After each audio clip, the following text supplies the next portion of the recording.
Oke, sekarang kita ngomongin dari Serie A dulu, pemanasan udah banyak yang Decul dan juga Demit ini yang sama-sama panas-panasan, saling ngata-ngatain, tapi kita ngomongin dari Serie A dulu, di mana lagi-lagi Inter nggak bisa menang, Milan seolah Milan yang juaranya, mentalitasnya menang 1-0, tapi 3 poin. Inter 1-1. Musim lalu juga gitu sampai paruh musim. Enggak dong, Milan kan nggak sampai paruh musim, tapi kan nggak sampai sekarang kan. Nah ini kalau melihat dari perbedaan Inter dan Milan sekarang ini, apa yang menurut kalian kok begitu beda gitu, kontras banget. Milan begitu bisa belajar dari musim lalu, sementara Inter ya mungkin karena pelatih baru kelihatan di sini kalau Inzaghi nanganin tim besar, mentalitasnya belum ada. Gimana nih menurut lo? Kalau Milan kan tinggal continuity Ya. ceritanya, melanjutkan apa yang sudah dibangun di musim kemarin, Ya. yang sebenarnya udah cukup baik gitu kan. Turning point ketika Stefano Pioli bisa comeback, ada titik baliknya, dia bisa mencari sosok gaya bermain yang cocok dengan tim.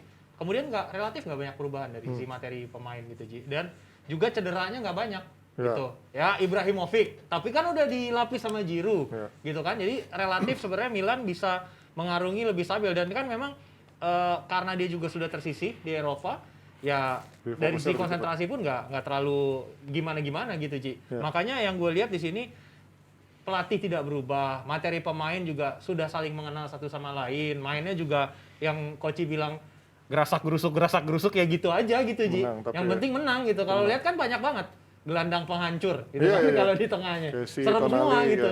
Casey, ada Meite gitu kan, Benacer gitu kan, secara kualitas. Meite udah nggak ada lah, dipinjemin kan Meite ya? Iya, maksud gua kan karakter di lini tengahnya si Milan ini emang kan yang petarung emang semua ya? petarung gitu.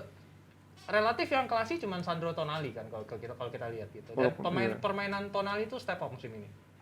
Apa? Step up dibanding dari musim lalu ya? Dari musim lalu. Udah Kalau mulai musim lalu nyetel kan dia lebih banyak masuk dari bangku cadangan. Iya. Kalau musim ini dia lebih stabil dari sisi permainan. Gimana Coach, ini Inter udah ada di peringkat 3 sekarang Coach, walaupun masih satu pertandingan. Gua nggak, gimana kalau lu bilang pelatih baru nggak punya mental atau timnya ya. Karena untuk gue itu mental lu punya atau lu tidak punya. Oke. Karena kalau kita lihat walaupun pelatih baru, pemain barunya itu hanya 2-3. Nah, artinya mayoritas 70-80% adalah pemain yang tahun lalu menjadi juara. Oke. Harusnya bisa. Sekali lagi gue bilang, kita menilai pemain dari permainan, nilai pelatih dari permainan dan peluang. Mereka dapat peluang nggak? Mereka dapat. Tapi gue setuju, gue sama lu dan fans Inter lainnya, gue juga bingung. Ini kok sampai 5-6 kali seri gitu loh. Padahal mereka udah unggul banyak kan lawan AC Milan. Dan gue juga nggak bisa. I really don't know apa yang terjadi di dalam. Yang jelas mereka tidak efektif. Mereka sempat menang 5-0 lawan Salernitana, tapi ya itu rank 20. Gue pikir mungkin turning point-nya di situ. Dan lawannya kan bukan lawan heboh semua, ngerti nggak? Justru Torino terus sekarang. Tadi lihat dari statistik, ball posisinya pun cuma untung tipis. 5-6, bukan 60-70, ngerti nggak? 5-2 bahkan. Kalau dibilang Vio tim bagus, Vio ini sering menyulitkan, tapi bukan tim bagus juga. Nah ini sekarang kita ngelihat dari Inter sama Milan, Juventus pelan-pelan udah beda 1 poin doang sama Inter yang tadinya dibilang ini akan susah menembus 4 besar. Ini Juventus di saat dia juga skuadnya kemarin lagi compang-camping, ditinggal Ronaldo dan juga masih ganti pelatih, butuh adaptasi. Dikaitkan dengan isu datengin Jorginho dan juga Rudiger. Maka Rudiger katanya udah oke, personal agreement ini akan menjadi suatu kekuatan yang bagus, atau menurut kalian Rudiger ya menjadi sebuah kemunduran pindah ke Juventus dari Chelsea? Kalau Rudiger datang, yang goblok tahu siapa? Real Madrid. Karena gosipnya ada ke sana dan dia lepas untuk gratis. Madrid lebih sanggup bayar gajinya dibanding Juve. Makanya kalau dia seandainya ke Juve, ini luar biasa. Untuk gue, Rudiger jangan main di Serie A. Di IPL aja termasuk salah satu yang terbaik. Salah satu back yang baik. Yang konsisten. Apalagi kalau dia dan Madrid butuh pemain kayak Rudiger. Makanya itu gosip Juve ini kan baru-baru keluar. Sebelumnya kan Madrid terus. Feeling gue dia akan ke Madrid karena Madrid juga butuh. Dan Madrid bisa bayar dia.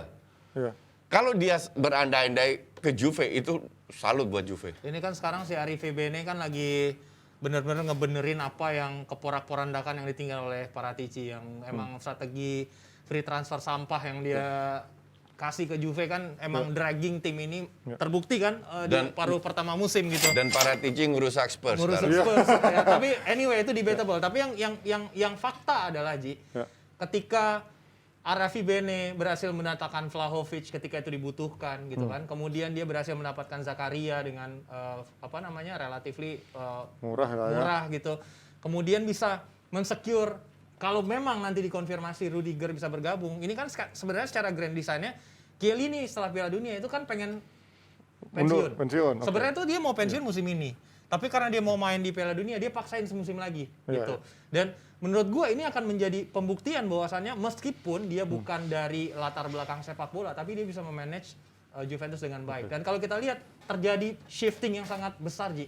Ketika paruh pertama musim, Juventus adalah salah satu tim yang paling tidak produktif di depan gawang. Betul. Itu bahkan kalah dari Sassuolo. Itu memalukan. Tapi ketika pergantian tahun, itu shift kebalik. Juve menjadi salah satu tim yang paling produktif. Dan kalau lihat bagaimana peran Morata yang tadinya ya bisa dibilang quote-unquote sampah gitu kan. Ketika dirubah posisinya itu bisa menjadi senjata yang baru bagi Juventus.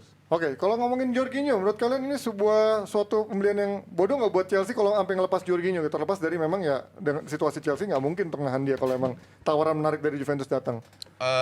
Bodoh dari Chelsea. Karena Jorginho ini definitely masih bisa 2-3 tahun di level papan atas bermain. Cuman kalau kita bicara Chelsea kan, kalau Jorginho harus milih Juve atau Chelsea, dia pilih Chelsea, yakin gue.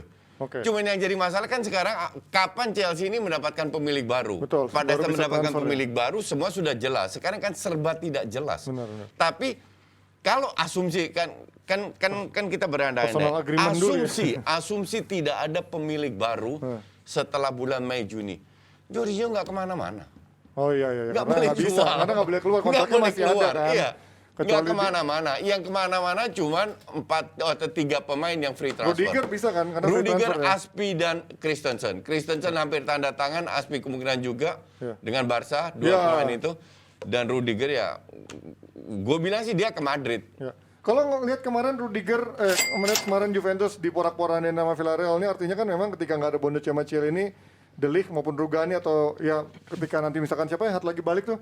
Backnya Demiral gitu ya, let's say dia balik atau enggak, terlepas berarti kan De Ligt sama Rugani belum cukup menggantikan tonggak yang biasa dipegang Chiellini dan Bonucci gitu kan? Ya emang nggak siap, terutama dari si Rugani. Kalau De Ligt debatable, kalau kita lihat secara statistik, De Ligt adalah salah satu back Serie A dengan intercept terbanyak pada musim ini gitu.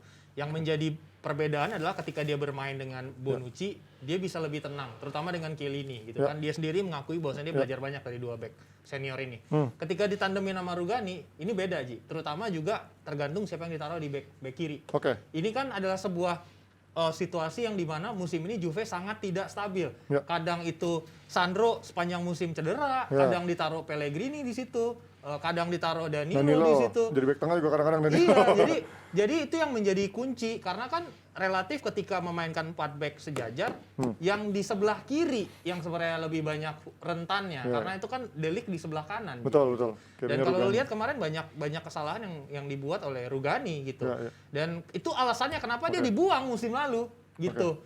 Dan kalau kita lihat dari sisi opsi, Bonucci udah usia 35 mau 36 lah sekarang ya. Chiellini pasti udah pensiun musim depan ya. Udah 45 Chiellini. Iya, Chiellini udah 37. Udah 37 dia udah tua banget. Maksud gue emang harus datangkan ini baru ya untuk regenerasi ya. Betul. Oke, kalau tadi dari Juventus udah, Inter Milan udah, sekarang kita AS Roma yang lagi bangkit ya, bukan bangkit sih sebenarnya, masih ada di peringkat 6, tapi dia setelah Saiwone Mourinho sama sekali tidak. Habis Conference League menangnya tipis-tipis di menit 91, dia lolos kemudian ya ini lawan Lazio sempat ada Saiwone dia bilang Sari istirahat mainnya dia sambil ngerokok gitu. Yang gue waspadai kan jarak antara Roma dan rank 4. Peringkat 4. Berapa sekarang ke peringkat 8 poin. Beda 8 poin. 59. 8 poin ke 51. 8 poin. Ini 8 poin. 8 poin benar, 8 poin. Lu mau nyalip Juve dan Inter ya, good luck aja. Bahkan kalau Inter mulai menang lagi ya, gue bilang ya gue berani ekstra taruhan tambahan 1 tiket lagi sama lu Hanif kalau lu songong. Pantasin coach. Gue udah trauma, udah kagak boleh tidur di kamar gue 3 hari. Enggak, kalau ini sih gue sih nggak takut karena hari ini mereka menang lawan Lazio karena derby bla bla bla. Next week lawan tim cupu Sri. Nih, gini. Nih, gue tahu lu benci banget ya sama Jose gitu kan. Tapi kan secara faktos ceritanya, dia adalah pelatih terakhir yang membawa United memenangkan gelar. Walaupun gelarnya gelar Piala Ciki lah gitu. I don't want to talk about gelar. Untuk gua is too cheap untuk. Iya, enggak maksud gua kan dia adalah orang terakhir yang membawa Manchester United juara gitu. Apa menurut lo fans Man United nih utang permintaan maaf nggak sama Jose? Karena setelah itu ada si Ole, even sekarang pun Rangnick kan intinya kan sama aja. Enggak lah. No. Tapi dia juga ngabisin waktu yang banyak dan duit yang banyak. Lu menganggap sepak bola ini matematika.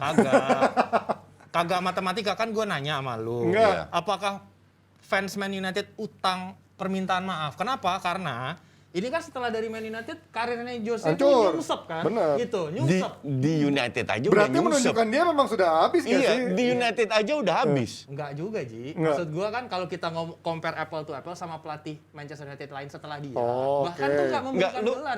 Lu nggak bisa bandingkan gitu. Lu kenapa harus membandingkan dengan pelatihnya sebelumnya? Semua pelatih yang masuk United kalau tidak, walaupun nggak ada gelar walaupun nggak ada gelar, tapi bisa bersaing dengan papan atas, itu cukup berhasil. Ngerti nggak? Nggak harus juara, tapi bisa bersaing. Ini pun tidak. Kalau tim selevel United bangga dengan 3 piala Ciki ya, untuk gue memalukan. Dan sama kayak Arsenal lah. Rank 4 nggak perlu dibanggain, ngerti nggak? Levelnya United ya, bahwa United sekarang berapa tahun terakhir lagi turun. Untuk fans United jangan turunkan standar lu. Sama gue juga bilang untuk fans Arsenal, fans United jangan turunkan standar lu. Bahwa lu harus bersaing di papan atas. Entah juara atau enggak itu nomor 9. Minimal lu bisa bersaing kayak Liverpool sekarang. Asumsi Liverpool nggak juara, City yang juara. Apakah Liverpool jelek performanya? Kan tidak. Bagus. Iya kan? Iya. Dan konsisten ya intinya. Nah, ini dari Roma kita lihat ada satu pemain yang juga beberapa kali kerap menonjol menjadi striker yang cukup tajam gitu ya. Dan ini Tammy Abraham, ini layak dipanggil timnas dengan performanya sejauh ini dibanding striker-striker Inggris lainnya menurut kalian? Sebagai pelapis Harry Kane ini mumpuni nggak? Lu saingnya siapa dulu? Kalau Harry Kane, Tammy masih 2 level di bawah Harry Kane. Udah ada striker Inggris sekarang ya, si Calvert-Lewin udah ngedrop. Nah, kalau Calvert-Lewin mungkin dia lebih bagus. Danny Ings sudah ngedrop. Vardy udah pensiun. Vardy kan udah nggak dipanggil. Terus si siapa lagi? Udah nggak ada emang striker ya. Kalau sebagai pelapisnya si Kane oke. Tapi kalau menurut kalian Chelsea ngapain jauh-jauh beli Lukaku 100 juta? Kalau ujung-ujungnya jumlah golnya nggak bisa lebih banyak daripada dia juga gitu kan? Nggak gitu. Nggak gitu lah caranya. Hitung-hitungannya nggak begitu. Gini, Lukaku bahwa dia sekarang agak kesulitan. Yang salah siapa? Pelatihnya. Iya dong. Iya. Lu udah tahu, lu spend 110 juta atau whatever. Lu punya pemain yang mobilitasnya agak lambat, tapi kuat dengan bola atas, kuat nahan bola. Manfaatkan dong. Dia mainnya tetap main jangan main 3-4-3. Main dinamis shifting seperti itu kan. Jadi pelatihnya salah, bukan Lukakunya yang salah. Kalau buat gua bagusnya Tammy Abraham di Serie A sekarang itu lebih kepada bukan karena dia bagus secara individu, tapi lebih kepada menjadi bukti betapa turunnya standar Serie A sekarang buat gua. Jujur. Maksud gua bahkan gua bilang I agree with you. Bahkan gua bilang kalau AC Milan yang juara, itu menunjukkan betapa hancurnya Serie A, bahwa tim gerusak-gerusuk bisa jadi juara gitu. Olivier Giroud itu nggak ada apa-apanya di Premier League. Sekarang dia bossing Serie A. Lu lihat Tammy Abraham, mediocre Abraham ini. Kita tahu Tammy Abraham dari Chelsea, come on. Dia baru setahun loh, not even setahun di sana. Dan dikasih waktu loh sama Frank Lampard. Iya. Lebih dari setengah musim jadi starter. Berapa gol yang dia bikin? Ada penampilan yang benar-benar memorable nggak? Lu nggak usah Tammy Abraham yang masih muda. Lord Smalling aja masih bisa perform. Masih bisa. Ngerti nggak? Ya intinya Kolarov yang bener-bener yang umurnya. Kolarov mati tahun lalu. Pemain yang sempat ke Iya. ini. Pemain di IPL Iya, yang udah umurnya habis. 60 plus masih bisa survive. Mkhitaryan udah 89 umurnya. Ngerti nggak lu? Ketika Juventus bisa juara sama Chelsea itu udah aneh. Berarti Wah, kualitas Serie ini, A iya. udah hancur. Exactly. Lu nggak nonton Chelsea 7 pertandingan terakhir berarti. Exactly. Nih, Lu kalau nggak Chelsea adil. bisa juara udah case close. Ya, itu emang Video udah berarti kompilasi save berarti Chelsea itu pesaing udah Juve gua emang tag. bego-bego musim-musim sebelumnya Iya, berarti betul. ketika Ah, Juve bisa agree, juara sama setuju. Chelsea. Susah nih standar ganda nih orang-orang semua. Oke, gue Setuju. mau bilang terima kasih kepada Freddy dulu yang tadi udah nyawer 2 kali 50.000 rupiah. Ada pertanyaan mungkin nanti buat kita simpen di akhir. Perbedaan position footballnya Xavi dengan eranya Pep apa menurut Coach Jas? Nanti kita jawab di akhir-akhir setelah kita ngebahas Barcelona dan juga Real Madrid. Tapi kita bagi-bagi quiz dulu, bagi-bagi hadiah dulu sama Nesha. Dan bagi-bagi kopi juga pastinya mumpung ada Nesa. Jebret tim fans Milan mau bagi-bagi kopi nih. Datu Rata. Kopi kapal api spesial Miss Gula Aren dengan gula aren asli, aroma rasanya jelas lebih Lebih enak. Panji mau cobain dulu? Boleh, Nah. boleh. Oke kalau gitu. Boleh nih ya, minum diminum dulu ya. Nah, Boleh. ini dia. Nesa ngomong dulu aja. Pokoknya ntar kita akan bagi-bagi 1000 renceng kopi kapal api spesial mix gula aren selama periode 21 Maret sampai dengan 25 Maret 2022. Pokoknya ini perpaduan sempurna kopi hitam kapal api dengan biji kopi pilihan dan gula aren asli yang jadi pilihan kita. Mantep banget. Nih simak ya caranya. Caranya untuk kalian supaya bisa dapat kopi kapal api spesial mix gula aren secara gratis. Caranya adalah kalian cukup scan, ada barcode. Nah, itu dia barcode-nya ya, Ini udah barcode-nya ganti. beda nih. Iya. Ini bukan saweran lah ya.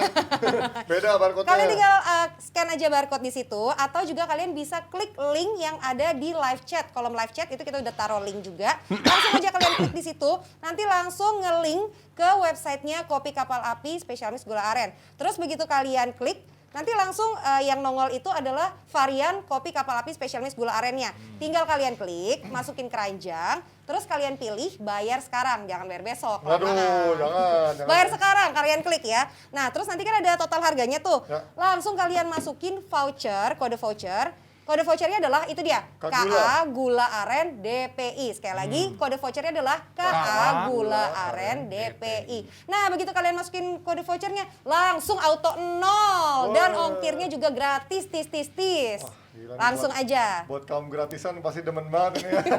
Niko, tolong. Nah ini dia contohnya caranya nih. tuh. Kan ada Tutorialnya. harganya. Langsung klik, masukin keranjang, beli sekarang. Nesa geser ke arah nih biar bisa ngejelasin. Sini, Takut Nesa. ini salah paham lagi Bukan. ntar. Nih, sana tuh. Sini nah, sini. FIFA Udah. bersih memberikan 50.000 rupiah, semangat Nesa. Tuh, Semangat. caranya kayak gitu ya. Total harga Habis nol. lahiran loh, Pak. Habis lahiran lu gak suka bikin gara-gara Puasa, Panji. Tuh, dengerin. Langsung klik, langsung masukin kode vouchernya ya. KA Gula Aren DPI. 1, 2, 3, langsung 0. Oh, magic. Magic. Emang tisu? Bukan. Aduh.